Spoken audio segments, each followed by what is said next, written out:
So we are undergoing a very deep and ambitious reform process in the Republic of Moldova that is shaped by our very firm choice in favor of the European integration of the country. And all the reforms and transformations are obviously inspired by the European norms and standards. There is no better model to reform and modernize the country and provide for the better standards of living of its people than the model of the European Union. We don't look into any alternative models for that purpose. We are convinced that being a European country, a country with European heritage, history, sharing the very same set of values with the European Union, we will be integrated on the basis of the same criteria. And this is something that the Moldovan people obviously understand and accept very well, feeling themselves profoundly European. And this is also something that the European Union itself supports, because we are now in the process of negotiating with the European Union the agreements that will firmly connect the country with the EU. We have finalized negotiations recently on the association agreement, deep and comprehensive free trade area, and we are planning to initial those agreements at the summit of the Eastern Partnership in Vilnius in November this year. Hopefully very soon after the summit we will sign the agreements in 2014, and we will start the provisional implementation of the commitments that we have voluntarily assumed by virtue of the agreements, and the European Union has also accepted to support us generously in the implementation effort. There is another important reform process that we are in, and that is reform of the justice and home affairs area in the country. That is also conducive, provided that we do all the things right, to a positive decision on the liberalization of the visa regime for the citizens of the Republic of Moldova for travel in the European Union. So this is something that we expect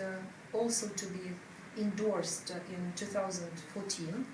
And this is yet another area that will bring Moldova and its citizens closer to the European Union in conditions of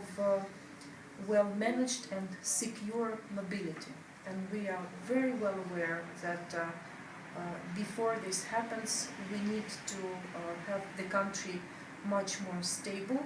and secure place, a place where the rules and regulations in justice and home affairs area are functioning exactly in the same way as in any of the EU member states.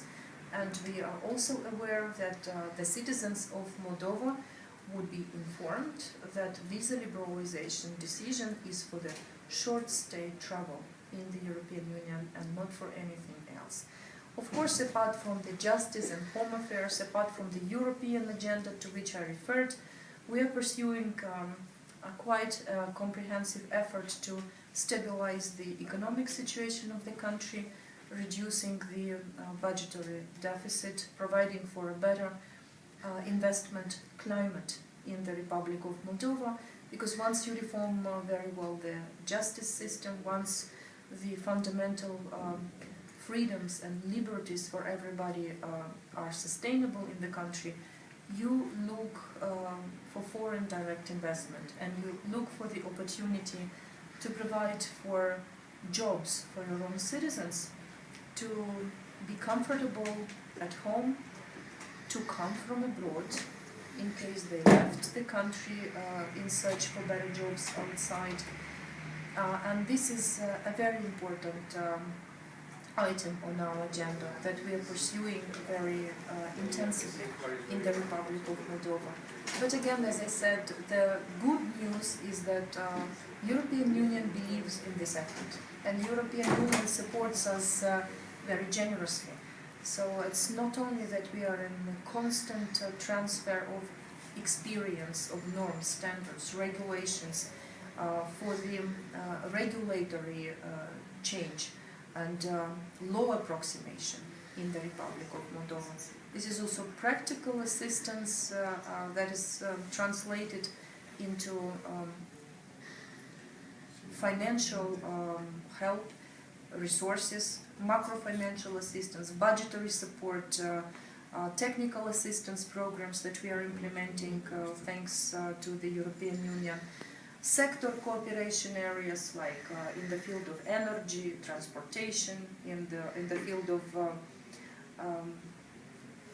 common foreign and security policy, civil preparedness, and many others. All those areas are bringing Moldova closer and connecting it intrinsically with the European Union. That also provides for the population to understand what is it that we gain from that cooperation with the EU, how it affects each citizen, each family, and the more we are advancing in this cooperation, the better understanding the people have that this is where we belong, and this is where we would go, of course, provided that we reform and transform ourselves along the agreed and established lines.